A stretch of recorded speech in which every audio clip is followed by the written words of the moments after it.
Here we will see CQRS database pattern in microservice architecture. CQRS stands for Command Query Responsibility Segregation, which is a design pattern that is used in software engineering to separate the responsibilities of handling commands from the responsibility of querying data. It separates muted operations from retrieval operations into distinct data models and services. In traditional CRUD architecture, a single microservice handles both reads and writes using the same database schema, which is often causes performance bottlenecks when the read and write workloads scale differently. CQRS solves this by decoupling the execution paths to allow both sides scale independently.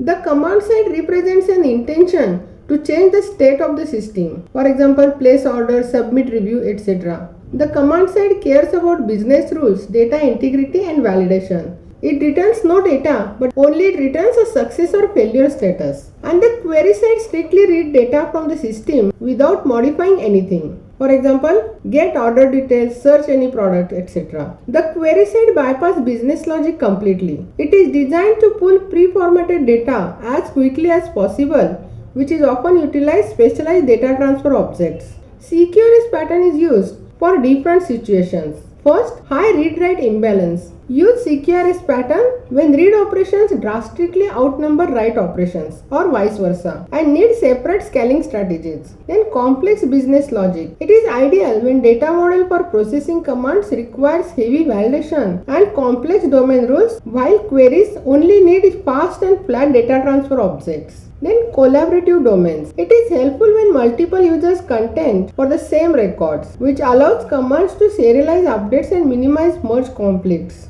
Then independent performance tuning. When complex table joins, it slows down read performance, which allows you to build optimized read-only materialized views or separate data stores. And event-driven architectures. It naturally pairs with event sourcing, where state changes are recorded as a stream of immutable events. The workflow of CQRS database service pattern is: first, client send the request. This request is divided into write request and read request. Write request is sent to the command handler and read request is sent to the query handler. With write request, command handler executes write model and query handler executes read model. Write model writes to the database and read model reads from the database. Then domain event is executed with write request, which is sent to the message broker, and then it is sent to the read model. Key advantages of CQRS database pattern is independent scaling. Here read and write sides can be scaled independently. Then better performance. Read models can be optimized specifically for queries. Then clear separation. Here business logic for modifying data is separated from read logic. It works well with event-driven architecture, since commands can produce events that other service consumes. And flexible data models. It gives read and write models that can have different structure. And disadvantages are complexity. CQRS is more complex than normal CRUD operations. That is, create, read, update and delete. Then eventual consistency. If separate read and write databases are used, the read model may not immediately reflect a write. There can be a small delay.